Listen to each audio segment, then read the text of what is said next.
ஆணவமாக பேசும் மருமகள். கொல்லைப்புற தாழ்வாரத்தில் கழிவறை அருகில் படுக்கை போடப்பட்ட பிறகு வீட்டுக்குள் என்ன நடக்கிறது என்பதே அலைமேலுவுக்கு தெரிய வராமல் போயிற்று. இன்று அதிசயமாய் உள்ளே இருந்து கருவாட்டு குழம்பின் மனம் மூக்கை துளைக்க மூடியிருந்த போர்வையை மெல்ல விளக்கினாள் அந்த மூதாட்டி. ஆழமாய் மூச்சை உள்ளியது வெளியேற்றினாள். நல்ல வாசனை.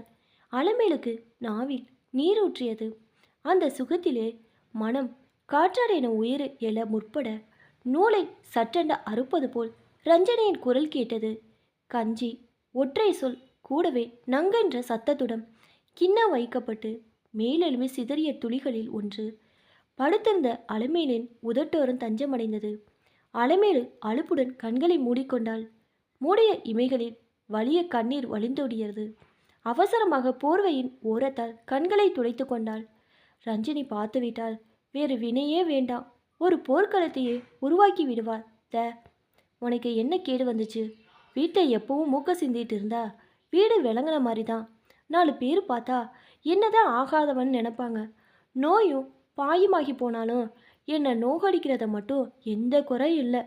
எல்லாம் நான் வந்த வழி. காலம் பூராவும் சீக்காளியோட மாரடிக்கணும்னு என் தலையில் எழுதியிருக்கு. இப்படி எவ்வளவோ எல்லாவற்றையும் கேட்டாகிவிட்டது. அந்த கடவுளுக்கும் கருணை இல்லையே. காலகாலத்தில் அழைத்து கொள்ள வேண்டாமா? இந்த பூமிக்கு பாரமா இன்னும் எத்தனை நாள் வைத்திருக்க போகிறானோ? மனம் புலம்பியது. ஆற்றாமை அலைக்கழிக்க பசித்த வயிறு அவளை எழுந்து உட்கார வைத்தது. பக்கத்தில் ஆறிப்போன கஞ்சி. அதை கஞ்சி என்று சொல்வதற்கில்லை. பழைய சோற்றை மிக்சியில் அரைத்து கஞ்சி என்று தருகிறாள். சில நாள் உப்பு கரித்து வாயில் வைக்க வழங்காது. அதற்கு பரிகாரமாக மறுநாள் உப்பு இல்லாத கஞ்சி கிடைக்கும். அலமேலுக்கு விதவிதமாக சாப்பிட ஆசைதான். அதிலும் அசைவ சமையல் என்றால் மிக பிரியம். கொஞ்ச காலமாகவே இந்த பாலா போன வயிற்றுக்கு எதுவுமே ஒவ்வ மாட்டேன் என்கிறது. எதை சாப்பிட்டாலும் வயிற்றுப்போக்கு வந்து விடுகிறது. எழுந்து நடமாட இயலாத நிலையில் 2 தரம் கழிவறைக்கு போகும் வழியெல்லாம் அசுத்தம் செய்து விட்டாள். அவ்வளோதான். ரஞ்சினி பேயா மாறிவிட்டாள். இன்ன பேச்சு என்றில்லை.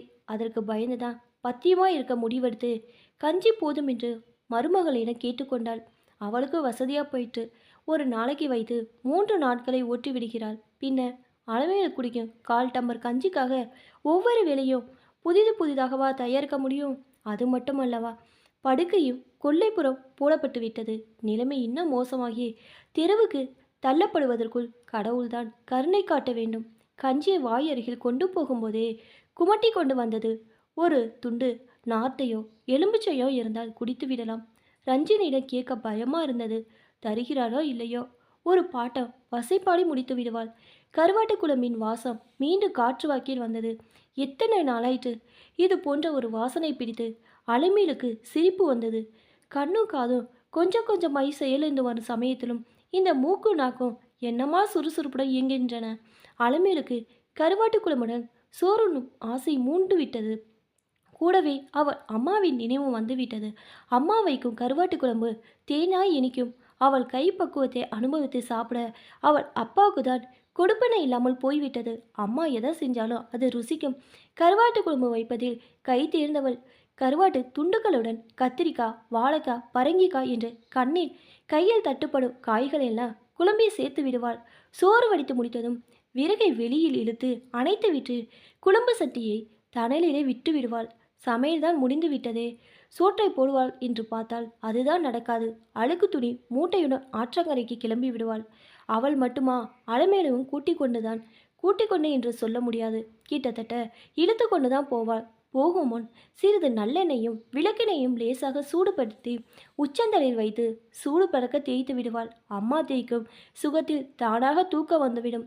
உச்சி வெயிலில் சூடான ஆற்றங்கரை படிக்கட்டில் உட்கார வைத்து வடித்த கஞ்சியில் ஏற்கனவே தயாராக கரைத்து வைத்திருக்கும் அரைப்பு தூளை அவள் தலையில் தேய்க்க துவங்குவாள்.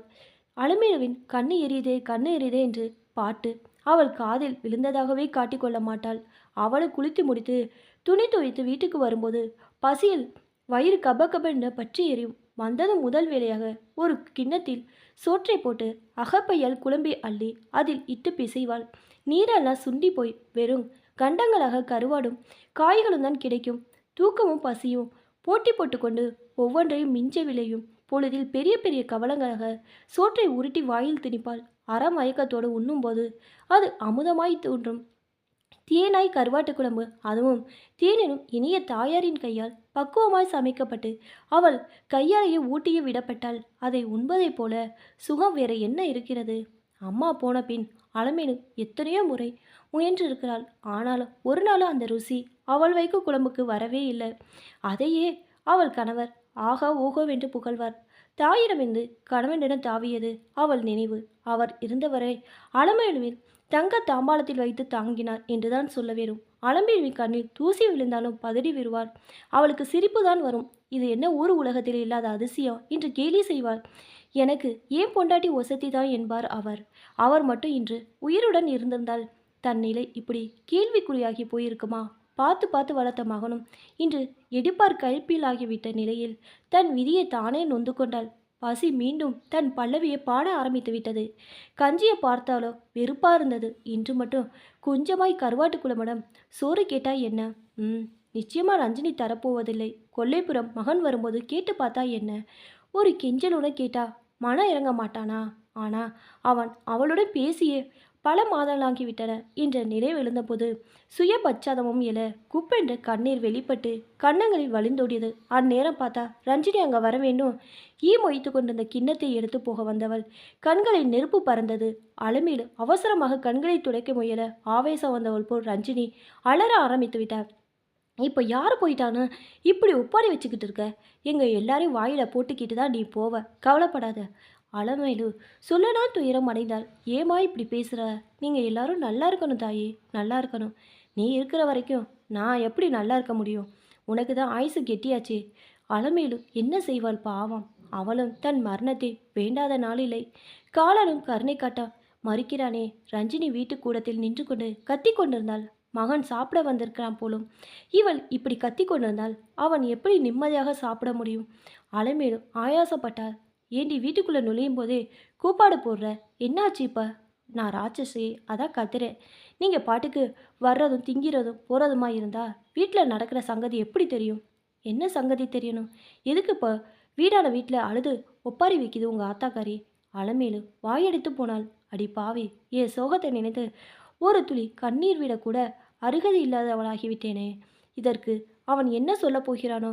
கலவரத்துடன் காதுகளை தீட்டு கொண்டாள். சரி விடு, வயசானது ஏதாவது புலம்பிக்கிட்டு போகுது. நீ ஏன் கண்டுக்கிற? வயசானா கூறுகட்டு போவதா? என்ன இப்போ என்ன பண்ண சொல்கிற? வந்து கேளுங்கன்னு சொல்கிறேன். நான் கல்லாட்டமாக இருக்கேன், இன்னும் போய் சேரலன்னு சொல்லுங்க. என்னை மேலோக அனுப்பிட்டு ஒப்பாரி வைக்க சொல்லுங்க. அவன் விடுவேன் என்று கொல்லைப்புறம் விரைந்தான். அலமேலு நடுங்கி போனான். அவள் எதிரி வந்து நின்றவன் ஆவேசத்துடன், இப்போ என்னாச்சுன்னு அழுவுறியா? என்னமோ ஆமாம் கொஞ்சுங்க. ரஞ்சினி பின்னாலேருந்து அபிநயம் பிடித்தாள். அவன் எரிச்சலுடன், நீ கொஞ்ச நேரம் வாயை மூடிக்கிட்டு இருக்கிறியா? என்ன கேளு கேளுன்னு படுத்த வேண்டியது, அப்புறமா பேச விடாம நீயே பேசுறது என்றான். அலமேலு துக்க தொண்டையை அடைக்க அதந்து போய் அமர்ந்திருந்தாள். என்னவென்று சொல்லது? ஆசை ஆசையாய் வளர்த்த மகனின் அன்பு கிடைக்கவில்லையே என்று ஆதங்கப்படுவதையா? பாட்டி பாட்டி என்று பாசத்துடன் வந்த பேர பிள்ளைகளையும் தன்னிடம் வரவிடாமல் செய்த ரஞ்சினியின் துர்போதனையை கேட்டு மனம் சஞ்சலப்படுவதையா? அல்லது ஒவ்வாதென்று தெரிந்தும் காலமான காலத்தில் இந்த பாலாப்போன நாக்கு கருவாடு குழம்புக்கு ஏங்கி தவிப்பதையா? எதை சொல்வது? அலமேலு பரிதாபத்துக்குரியவளாய் பேச்சிழந்து கண்மூடி அமர்ந்திருந்தாள். அவள் கண்கள் குளமாகி மனம் உடைந்த வெள்ளமென கண்ணீர் பெருக ஒரு நீண்ட கேவல் அவளிடமிருந்து வெளிப்பட்டது. கையாளாகாத அவள் நிலை கல்லாய் இருந்த அவன் நெஞ்சையும் கரைத்து விட்டது போலும். விரைப்புடன் நின்று கொண்டிருந்த அவன் அவள் அருகில் மண்டியிட்டு அமர்ந்தான். கரிய தோல் போடப்பட்ட எலும்பு கூடாய் இருந்த அவள் கைகளை பற்றினான் சற்றே கரிவுடன். என்னம்மா உன் பிரச்சனை என்றான். அலமேலுவால் தன் காதுகளை நம்ப முடியவில்லை. அம்மா என்றுதான் அழைத்தானா? அம்மா என்றுதானா? அம்மா என்று அழைத்தது தன்னை தானா? அலமேலுக்கு அந்தரத்தில் பறப்பது போன்ற உணர்வு ஏற்பட்டது. இது கனவா நனவா? கடவுளே, கனவானாலும் இந்த இன்பம் போதும், இது போதும். உண்மையில் மனம் ஏங்கி கிடந்தது இந்த கருவாட்டு குழம்புக்கு அல்ல, இந்த இதமான வார்த்தைக்காக தான், இந்த ஆறுதலான பற்றுதலுக்காக தான். இது போதும், இது போதும், இது போதும். அவள் முணங்கினாள். அவளுடைய வறண்ட வெளிரிய உதடுகளில் ஒரு புன்னகை பிறந்தது. தோன்றிய புன்னகை நிரந்தரமாய் நிலைத்திருக்க, கண்ணீர் கசிந்த விழிகளின் பார்வை நிலை குத்தி நிற்க, பற்றிய கரமோ படக்கென்று விழுந்தது. அம்மா! அதிர்ச்சியில் உறைந்து போய் நின்றான் அலமேலு பெற்ற ஆசை மகன்.